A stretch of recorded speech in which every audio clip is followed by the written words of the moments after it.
WhatsApp guys, this is Rajveer here. कैसे हो आप सभी का मेरे channel mystery of sexual energy पे स्वागत है, वेलकम है। और कैसा चल रहा है आप लोग का शैली बेसी, ब्रह्मचर्यता, नोफैप, श्रीमन रिटेंशन, फोर्स रिटेंशन, वाट एवर जो कुछ भी आप लोग कहते हो, कैसे जा रहा है आप लोग का। और आज का ये मेरा डे 31 है और मैं सक्सेसफुली 31 दिन कंप्लीट कर चुका हूँ अपने ब्रह्मचर्यता का, शैलीवेशी का। और आप लोग भी अपने बारे में अपडेट देते रहो कि आप लोगों का कैसा जा रहा है और कैसे फॉलो कर पा रहे हो अपने ब्रह्मचर्यता को, शैलीवेशी को, श्रीमन रिटेंशन को या फोर्स रिटेंशन को, वाट एवर जो कुछ भी आप लोग कहते हो, कैसे जा रहा है आप लोग का। और दूसरी बात मैं आप लोग से ये बताना चाहता था कि मेरे कंप्लीट 22 सब्सक्राइबर्स हो चुके हैं और वीडियोज़ पे भी व्यूज़ काफ़ी ठीक ठाक जा रहा है। जैसे कि मैंने पहले ही बताया था कि मेरा चैनल नया है। इस साल ही मैंने क्रिएट किया था चैनल, जनवरी मंथ में, और भी 1 मंथ हो रहे हैं मेरे चैनल को। तो उसके हिसाब से ठीक ठाक व्यूज़ जा रहे हैं और वाचिंग आवर भी ठीक ठाक जा रहा है। तो मुझे लग रहा है कि मेरी वीडियोज़ को लोग पसंद कर रहे हैं और अपना प्यार दे रहे हैं लोग। तो उन सभी लोगों को मेरे तरफ से बहुत सारी शुक्रिया एंड थैंक यू। और यूनिवर्स को भी शुक्रिया, परमात्मा को भी शुक्रिया, सभी को शुक्रिया मेरे तरफ से। मैं छोटी छोटी चीज़ के लिए भी शुक्रिया करते रहता हूँ, प्रभु का, यूनिवर्स का, लोगों को। तो सभी को शुक्रिया। और ऐसे करते करते मेरा चैनल ग्रो करेगा आप लोग के हेल्प से ही, और मैं ज़्यादा से ज़्यादा लोगों तक पहुंच पाऊंगा आप लोग के सपोर्ट से, आप लोग के हेल्प से। तो प्लीज़, अगर आप लोग मेरी चैनल देखते हो तो लाइक्स करो, सब्सक्राइब करो, कमेंट करो और ऐसे ही सपोर्ट करते रहो कि मुझे भी एक मोटिवेशन मिलते रहे। आप लोग के लिए मैं वीडियो शूट करता रहूं और अपडेट देता रहूं आप लोगों को कि मेरे लाइफ में क्या क्या बदलाव आ रहे हैं और क्या क्या सक्सेस मैं अचीव कर पा रहा हूँ, क्या क्या बेनिफिट्स आ रहे हैं ब्रह्मचर्यता को फॉलो करके। तो ये आप लोग के सपोर्ट से ही पॉसिबल हो पाया है और हो पाएगा आगे भी, क्योंकि जब आप लोग मेरी वीडियोस देखते हो, कमेंट करते हो, लाइक्स करते हो, सब्सक्राइब करते हो, तो मुझे एक मोटिवेशन मिलता है कि मुझे कोई पसंद कर रहा है, या मैं जिस टॉपिक पे मैं वीडियो शूट कर रहा हूँ तो वैसे चीज़ों को, वैसे कंटेंट को लोग देखना पसंद कर रहे हैं। तो मुझे अंदर से एक मोटिवेशन मिलता है कि मुझे आगे और इस पे और बढ़िया से वीडियो शूट करना चाहिए और बढ़िया से इस चीज़ को एक्सप्लेन करके सभी को बताना चाहिए।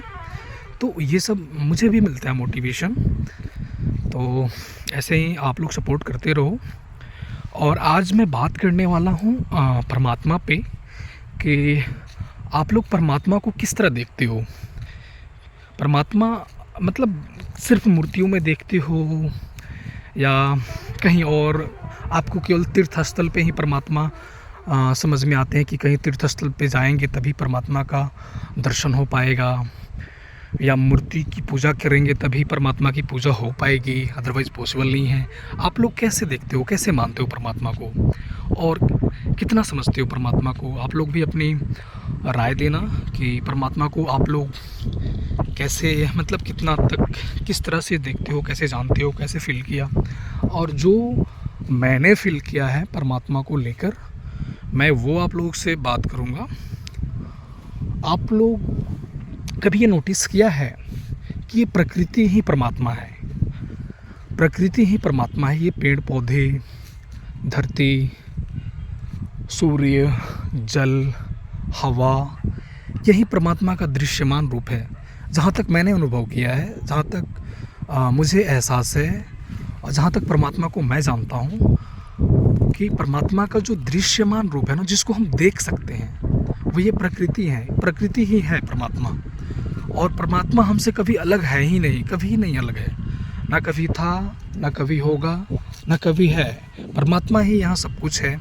उसी में, उसी के अंदर हम लोग जन्म लेते हैं और बड़े होते हैं और सब कुछ करते हैं, और एक दिन मर के उसी में मिल जाते हैं, परमात्मा में ही।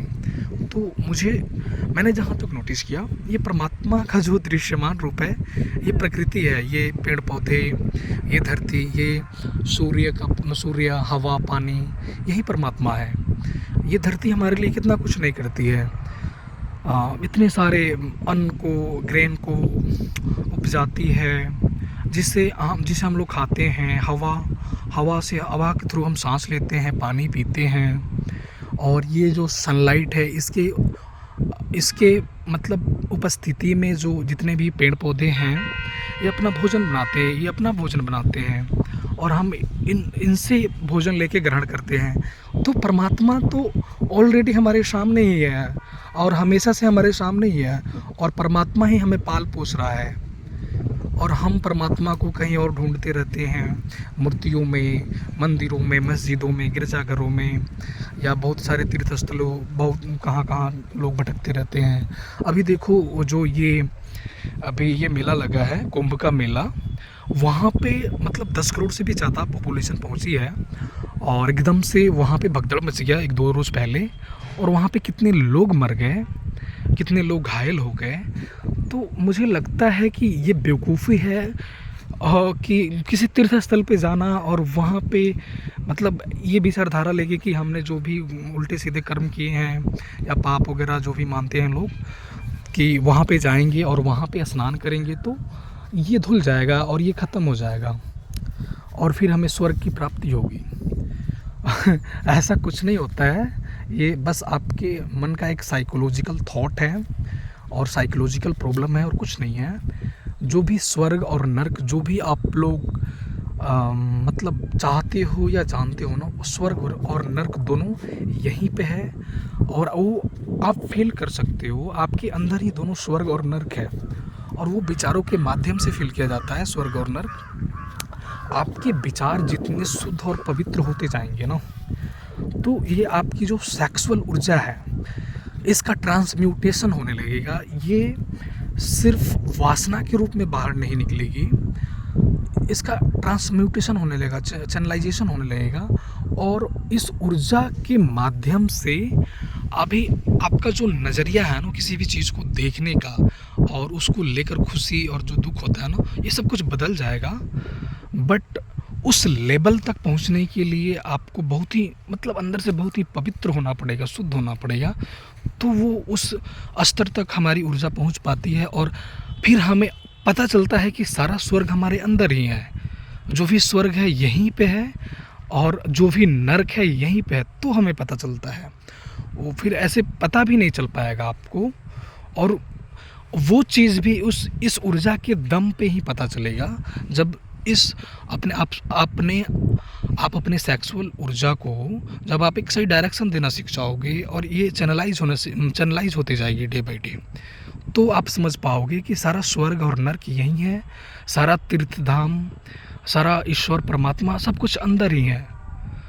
तो जहाँ तक मैंने फील किया, मैं यही फील करता हूँ, क्योंकि मैं अपने ऊर्जा को चैनलाइज करता हूँ, ट्रांसम्यूट करता हूँ, और मेरी खुशी का लेवल अलग है भाई। और मैं एक हवा भी थोड़ा सा तेज़ बह जाएगा ना, तो उसको फील करके मैं खुश होने लगता हूँ, मेरे अंदर खुशी होने लगती है। तो आप लोग भी वो सब फील कर सकते हो लेकिन उसके लिए आपको डिसिप्लिन रहना पड़ेगा, और खुद को अंदर से पवित्र करना पड़ेगा बहुत। तो आपकी ऊर्जा का ट्रांसम्यूटेशन होने लगेगा, चैनलाइजेशन होने लगेगा, और आप स्वर्ग और नर्क यहीं पे फील कर पाओगे दोनों, क्योंकि दोनों यहीं पे है और कहीं कुछ भी नहीं है। ये जो भी आप ब्रह्मांड जो भी देख रहे हो ना, ये पेड़ पौधे, ये सन, धरती, चाहे जितने भी गैलेक्सी व्हाटएवर, जितने भी ब्रह्मांड में जितने भी दुनिया ले लो, जितने भी प्लैनेट्स ले लो, ये सब कुछ परमात्मा के अंदर ही है, परमात्मा के बाहर कुछ है ही नहीं। परमात्मा के बाहर कुछ भी नहीं है, परमात्मा के बाहर परमात्मा ही है। परमात्मा, कभी आपने ये सोचा है, जो साइंटिस्ट जो बताते हैं कि ये दुनिया का विस्तार कैसे हुआ, बिग बैंग की थ्योरी दिया था एक साइंटिस्ट ने, कि बिग बैंग एक छोटा सा बिंदु था, उससे फटा, और उसके बाद ये फैलते गया और ऐसे इस दुनिया का विस्तार हो गया है और वो डे बाय डे फैलते जा रहा है। तो आपने कभी इस पे सोचा है कि वो जो भी बिग बैंग हुआ, वो बिग बैंग किस लोकेशन पे हुआ था ब्रह्मांड में? बिग बैंग से इस दुनिया का विस्तार हुआ, बट वो बिग बैंग हुआ था तो बिग बैंग हुआ कहाँ था भाई? कभी इस पे सोचा है? कि उस साइंटिस्ट से पूछना चाहिए था कि वो जो बिग बैंग हुआ जहाँ से ये सारा दुनिया का विस्तार हुआ, दुनिया बना, तो वो बिग बैंग कहाँ पे फटा, किस जगह पे फटा, वो तो बताओ। तो आप ढूंढते ढूंढते जाओगे ना तो समझ में आएगा कि ये सब कुछ जो हो रहा है ना, ये प्रभु के अंदर ही हो रहा है और प्रभु से बाहर कुछ नहीं है। प्रभु के बाहर प्रभु ही हैं, परमात्मा ही हैं और उसी में, उन्हीं में से सब कुछ ये निकला है, उन्हीं में विलीन हो जाएगा और ये साइकिल चलते रहेगा। ठीक है, तो चलो फिर आज का वीडियो मैं यहीं समाप्त करता हूँ और फिर कल अपडेट दूंगा आप लोगों को। और आज का ये मेरा डे 31 था और मेरा बहुत बढ़िया गया है और मैं कंप्लीट 1 ईयर का चैलेंज लिया हूँ, तो वो आप लोगों को पूरा करके दिखाऊंगा। तो तब तक के लिए बाय एंड थैंक यू।